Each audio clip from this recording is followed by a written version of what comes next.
안녕하세요. 원장의 이름을 걸고 하는 한의원, 김성훈 한의원 김학사 김성훈입니다.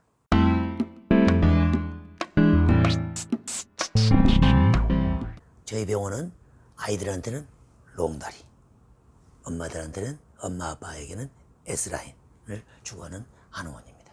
오늘 이 시간에는 성장치료의 기준, 그러면 내 아이들을 언제 성장치료를 해야 될 것인가, 또 그런 질문을 많이 합니다. 언제부터 성장치료하는 것이 가장 좋습니까? 라고 부모님들이 말씀하시는데요. 일단 성장치료의 기준이 있겠습니다. 먼저 키가 3%이라고 했죠. 100명을 세워놨는데 세 번째 이내. 요즘 한 30명이라면 반에서 한두 번째 아이들. 그 다음에 또 하나는 키가 100명 중에 10번, 25번째 이내라는 것이 4분의 1이죠. 그래서 4분의 1이면 반에서 한 6, 7번째 이내로 된 애들은 성장에 대해서 관심을 가져야 됩니다. 그래서 이런 경우가 있는데, 그러면 치료는 때가 어느 때냐고 말씀을 많이 하십니다. 근데 중요한 것은 그 뼈 나이를 체크를 하는 겁니다. 뼈 나이를 체크를 해서 뼈 나이가 또래보다 더 어리다, 또 뼈 나이가 높다, 이런 것들을 정확하게 파악해서 아이들의 성장 치료의 방향을 설정하는 겁니다. 세 번째, 그 다음에 1년에 4cm 이내로 큰 애들이 있습니다. 보통 아이들이 1년에 크면은 5cm 정도가 큽니다. 그래야 남자들은 평균 173, 4가 되고요. 평균 키가 되고요. 여자들은 160, 161이 되는 겁니다. 근데 4cm 이하로 큰다면 1년에 4cm 이하로 커서 10년이면 10cm가 5cm 가야 되는데 10년이면 10cm가 작아지는 겁니다. 이런 경우도 있습니다. 그래서 4cm 이내로 컸을 때 이것은 우리가 부모님들이 관심을 가져줘야 되고요. 그 다음에 아이가 1살이나 2살 어린 애보다 키가 비슷하거나 작다, 형보다 동생보다 작은 형, 이런 경우가 성장치료의 조건이 되겠습니다. 그래서 뭐 예를 들어서 2학년인데 3학년인데 뭐 1학년 키가 비슷하다, 이런 경우 우리가 해야 되고, 동생은 잘 크는데 형이 잘 안 큰다, 그런 경우도 우리가 부모님들이 파악을 해야 할 것이고요.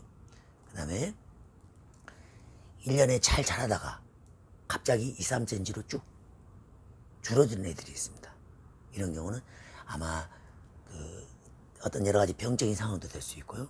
아마 성조숙의 원인이 될 수도 있습니다. 그런 상황들을 파악해서 야가 성조숙이 있다면 성조숙을 빨리빨리 제거를 해서 성조숙 환경에서 성조숙 환경을 제거하는 방법을 써야 될 것입니다. 그 다음에 또 하나는 2차 성징. 얘가 뭐 아이가 또래보다 유방 발육이 더 빠르다든가, 또 아이가 뭐 코 밑에 수염이 거무거무 나온다는 느낌이 들거나, 뭐 음모가 많이 생기거나, 또 고환의 크기가 예전에는 뭐 이렇게 작았는데 갑자기 이렇게 고환의 크기가 커진다든가, 이런 경우에는 부모님들이 관심을 가져야 됩니다. 특히 여자애들은 유방 발육으로 인해서 부모님들이 눈치를 많이 깨는데요, 남자애들은 잘 모르는 경우가 많이 있습니다. 그래서 그런 경우는 이 고환 크기를 가지고 우리가 이야기를 하는데요, 이렇게 새끼손가락만 하던 고환이 갑자기 이렇게 엄지손가락 크기로 변합니다. 이것은 사춘기가 시작된다고 그런 이야기 됩니다. 이런 것들을 또 성징이 나타날 수도 있고, 감성적으로 내가 사춘기 감성이 나타날 수도 있습니다. 그런 것들을 부모님들이 잘 파악해야 됩니다. 이 문제에 대해서는 다음 시간에 좀 정확하게 말씀드리겠습니다. 그 다음에 또 하나가, 아이들이 키가 작아서 자신감이 없어요. 예를 들어 뭐 또래끼리 뭐 축구를 한다든가, 뭐 어떤 달기를 한다든가, 운동을 했을 때 뭐 체격과 키 때문에 밀리는 경우가 있어요. 그래서 그런 경우와 얘들이 상당히 소외감을 많이 느끼게 됩니다. 또 하나는 얘들 자체가 그 부모님들이 가보면은 뭐 다른 애는 이렇게 키가 큰데 우리 애는 키가 뭐 다른 친구의 어깨에 있다, 이런 경우도 우리가 학기초라든가 학교를 한번 가셔서 보시면은 정확하게 우리 아이의 상태를 비교 분석할 수 있을 겁니다. 한번 관심 가져주시기 바라고요. 이런 어떤 성장 장애의 기준이 있습니다. 그래서 이런 한 7가지 정도 장애가 있는데, 내 아이가 어디에 해당이 되는지 정확히 파악해서 본다면은 우리가 미리 조치할 수 있는 겁니다. 나중에 때 되면 크겠지, 저러다가 또 크겠지. 아빠도 나중에 겼으니까 너도 나중에 크겠지. 이렇게 후회하신 분들이 저희 병원에 많이 오십니다. 그래서 한 번은 이런 경우는 성장 상태를 정확하게 보기 위해서 이런 뼈 나이를 체크를 하고 뼈 나이에 맞춰서 야가 뼈 나이가 아직 여유가 있다 그러면 성장 치료할 필요가 없고 뼈 나이가 많이 진행했다 그러면 반드시 성장 치료에 대해서 관심을 가져줘야 됩니다.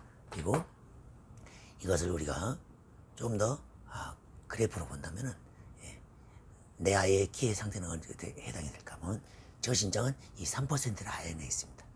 학교에서 반에서 1, 2번째. 저 경계 신장은 반에서 6, 7번째 이내에 들어갔다는 거 미합니다. 그리고 표준 신장이 이제 50%입니다.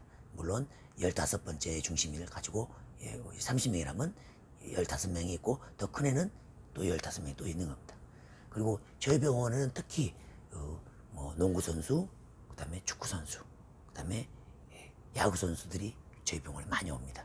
그 때문에 스포츠를 하는 애들은 내 몸이 재산이기 때문에 건강하게 하기 위해서 많이 내원해서 성장 치료를 하게 되는데요.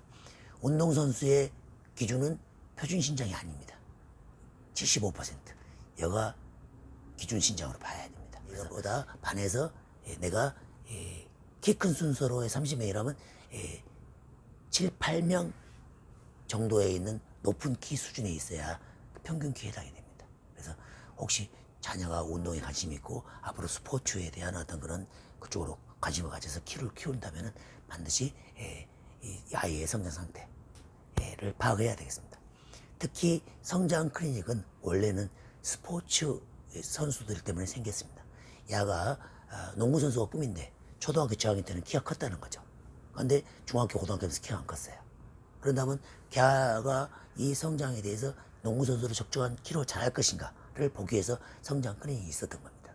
그런데 야가 나중에 진짜 지인생계에서 적절한 키와 체중이 돼야 되는데 안 된다면 과거에 투자했던 그런 정열, 시간, 아이의 희망, 꿈이 모두 좌절되는 겁니다. 그래서 혹시 이런 상황이라면은 반드시 운동선수들은 반드시 먼저 파악을 해서 성장 치료에 관심을 가져주는 것이 좋겠습니다.